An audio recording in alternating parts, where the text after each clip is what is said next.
that one. So the two games have been 40 minutes of great basketball, great outside shooting, good inside play. I think if Providence keeps Syracuse's big men off the boards, and if Syracuse doesn't turn the ball over and defends inside without getting in foul trouble, those might be the keys. But Jimmy and Ricky certainly know a lot better. But I think when you get two conference teams playing each other, there's no secrets, and it's whichever team plays a little better. I think the kids are going to decide it, and that's the way it should be. Ronnie Cyclic's playing the best basketball of the year at the right time.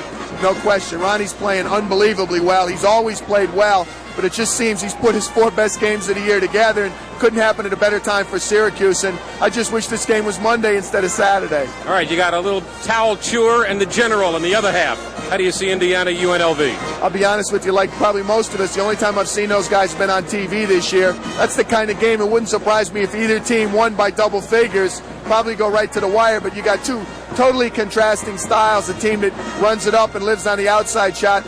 Indiana shoots it very well outside, of course, runs a lot of picks for Alford, but two great defensive teams. I think Jerry Tarkanian doesn't get the credit for how well they defend, but I think a team that really likes to play a high-scoring game and a team that likes to control every possession. I think two great games. I wish for our sake, I guess it's great that there's going to be a Big East team in the final, but I'd like to see a split, and maybe we get two in the final. All right, give me a prediction. Who's going to win the Final Four? Whoever wins the Syracuse-Providence game on Saturday. Okay, we'll come back to Madison Square Garden in just a moment.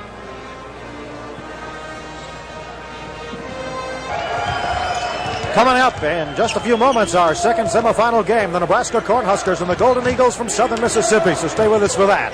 As you just saw, LaSalle, a big winner over Arkansas Little Rock. I'm Steve Grant. Welcome back to Madison Square Garden. Tim Legler wore number 35 in that first game. You had an outstanding game, 27 points. Congratulations. And what was it that enabled you folks to plow off to that big lead and never let them catch you? I think we have the type of team that we have our inside and outside games complement each other.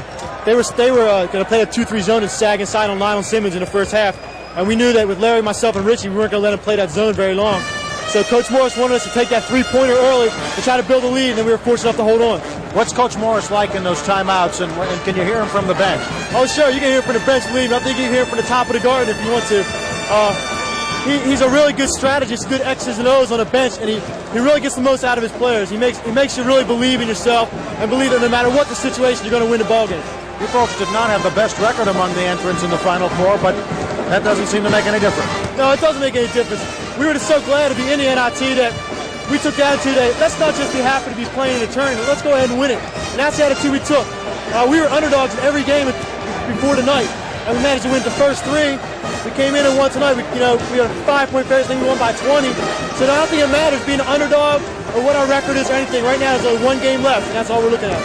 Jim, you had a great contingent of students come up from Philadelphia. What effect did they have on you? Oh, tremendous effect. In a big coliseum like this, you need to get some fan support. You're not going to be able to hear anybody.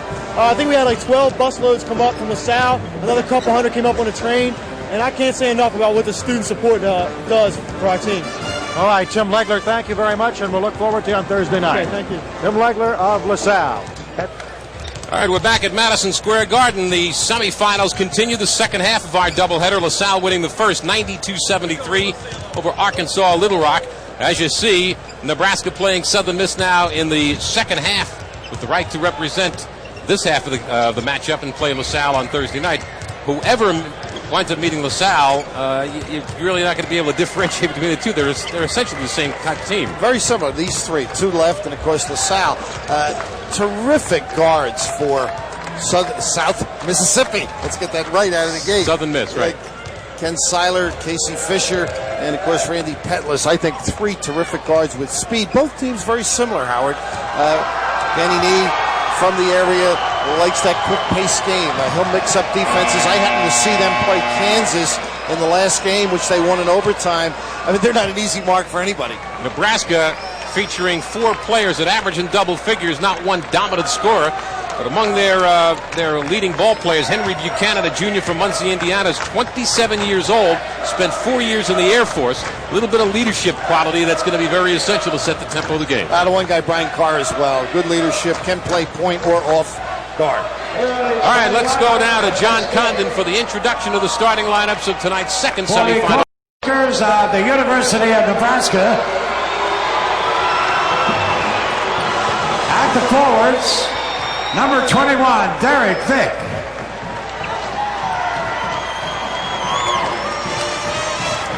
Number 35, Bill Jackman. At center, number 30, Bernard Day. And at the guards, number 10, Henry T. Buchanan. And number 20, Brian Carr. And here is the coach of the University of Nebraska. He's from New York, and his name is Danny Nee.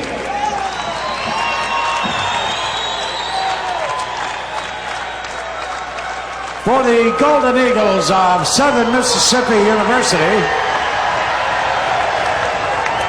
at the forwards, number 20, John White.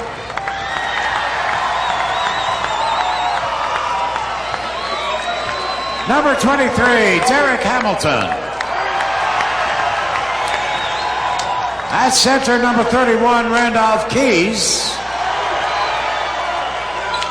And at the guards, number 10, Casey Fisher. And number 11, Kenny Salle. And the coach of the Golden Eagles, M.K. Turk. The officials, Jim Kinsey, Jim Garvey, and Larry Lembo.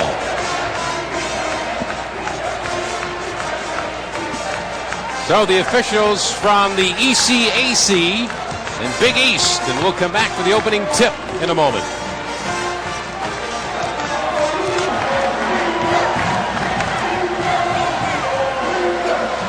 So at Southern Mississippi, 21-11 out of the Metro Conference. Nebraska 20-11 out of the Big 8 area matchups. Bernard Day, Derek Vick, Bill Jackman, Brian Carr, and Henry T. Buchanan. For Nebraska, sounds like a high school. Or president. Derek Hamilton, Randolph Keys, Casey Fisher, Kenny Salle, and John White. For Southern Miss, and Larry Lembo, the official, ready to toss it up. Out of these Golden Eagles is Southern Miss with the ball. Right away it is put in Casey Fisher's hand. Works it around the outside to John White. This is Fisher. And a man. 23, Derek Hamilton. Nice pass inside, and the turnaround does not go. By Kenny Salle, and here comes Nebraska, quickly running it up the floor. Guess they steps are on the line. Or all of the above, Bernard Day stepping out of bounds. It'll be Golden Eagle ball. LaSalle won the first, 92-73 over Arkansas Little Rock. Casey Fisher against token pressure here. 2-2-1. Here's Derek Hamilton with the jumper. Had it momentarily. Nice piece of work there. Here's Salle. They haven't made any, but they look awful sharp, don't they, so far? Randolph Keys' jumper is missed. It would have been an early showtime, and the jumper from the corner is good by Henry T. Buchanan. One of them would just be happy if I call him Henry Buchanan if he's going to get mad. Two quick-paced teams, similar styles according to the coaches. Man-to-man out of the gate here by Nebraska. Salle with the jumper, doesn't get it to go. The rebound of Buchanan. Henry with the alley-oop. Nice touch and steps. Unfortunately steps, but a tremendous piece of work by Bernard Day. Tipped it into the hand of Jackman, and Jackman just traveled with it. Bill Jackman trying to get control. N.K. Turk, the Southern Miss coach. Watch this. Great play. And just the alertness to catch it and the control was the step and then the stutter. Salle with looking for the man cutting across Keys and off of Keys' fingertips. As you look at Danny Nee, once upon a time played with Lou Alcindor, now known as Kareem Abdul-Jabbar at Power Memorial. He didn't wear that tie in New York. No. Said it's good to be home, in effect. He is home. Jump shot is canned by Derek Vick. And it's a 4-0 Nebraska lead. Nebraska screens down, of course, then the pop-up high by Vick. Hamilton will trigger against the pressure. Hamilton with good ball control for big man, 6'6" from Mobile. Here's Kenny Salle. Now Hamilton with the fake and the jumper, and he's got it. I saw him play Louisville. And he's really a fine player. You saw him bounce to the jumper. Good stance still. Boy, they handle the press there. Very nicely done. Jackman with the lay-in because of the penetration by Cannon. And a foul is going to be called on Randolph Keys. Explosive. Because how do you handle the press? Go right at it, huh? Henry T on the money here. You'll love to see the guys gather himself. Ward off the defense, as Jackman did there. On the foul call by Jim Garvey on Keys, and the three-point play is good by Bill Jackman. Academic all, Big 8. Not a bad grade point average, 3.45, just like ours. I think if we added our two together, we'd come up with that. He went to Duke, and you're right. Let him sit in our classes. 7-2 Nebraska lead. Salle working it inside to Keys, looking for the open man and finding Keys. Hamilton trying to tap it out, and here's Buchanan. Pass inside to Jackman, good rejection there. And it is Buchanan with the quick hands, having it taken by Hamilton, and here's Fisher. But Danny, right on the money with that pass. Jumper off the mark by Derek Hamilton. And it is Fisher who comes up with a loose ball. John White for three. Good stationary shooter. Has to get out and play him. 7-5 ball game. Nebraska in front. We played 3 minutes. Again, the old court pressure, and again it is broken. What a... Using the glass, sending it home. Bernard Day and a foul. Unbelievable how he stopped to avoid the charge, Howard. The kiss shot at the end was simple. Put the brakes on. Most people would have gone right over and negated the goal. Excellent body control, and Danny Nee. He's a roller. Right now his team is on top 9-5.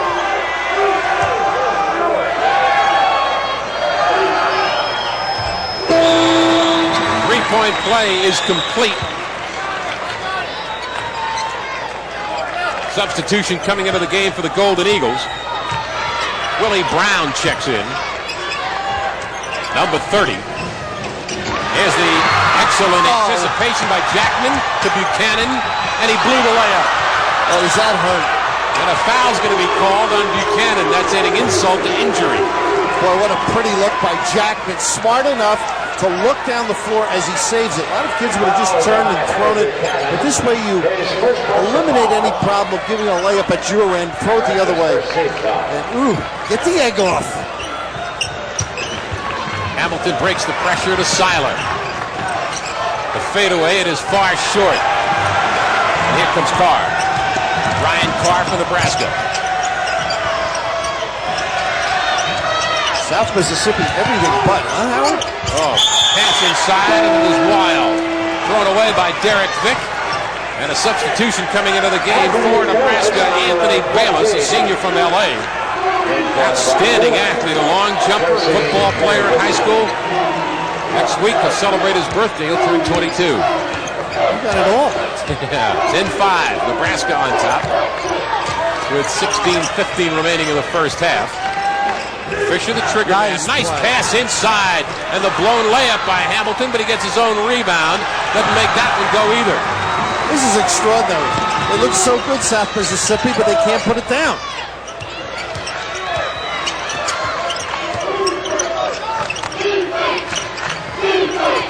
Jackman being guarded by Brown. Good back cut. Southern Mississippi defensively has turned their heads. They've got to be alert. So with 15:50 remaining, first half, Nebraska up by 5.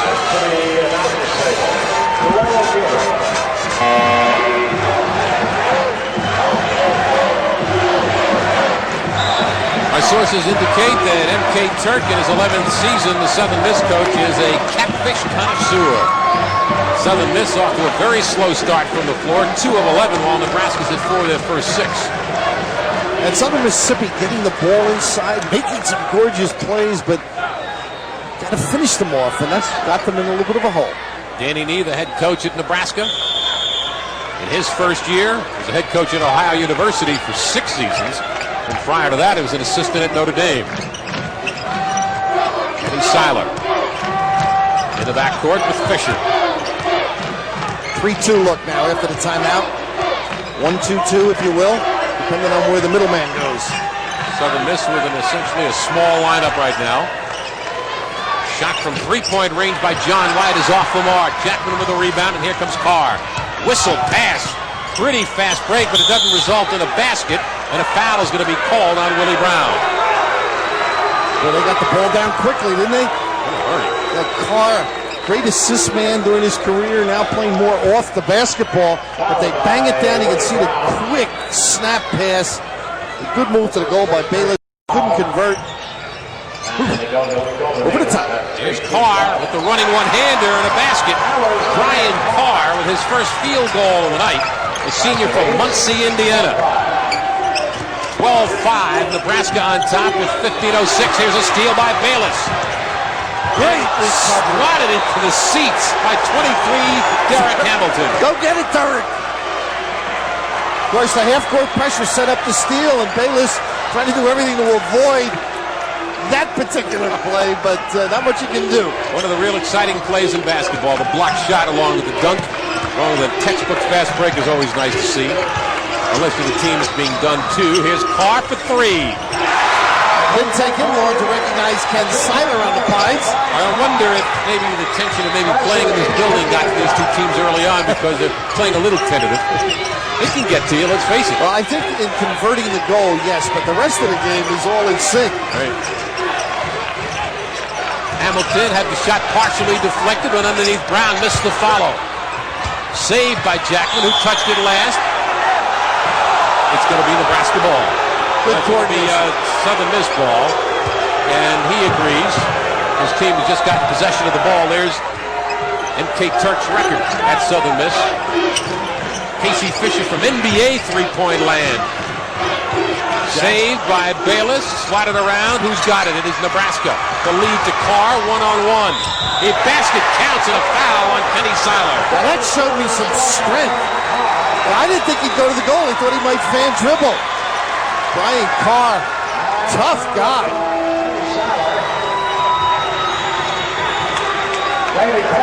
Strong, and Seiler in disadvantaged position, but gee whiz, Tarr impressive. 17-5, Nebraska lead with 14-14 remaining. First half at the NIT semis.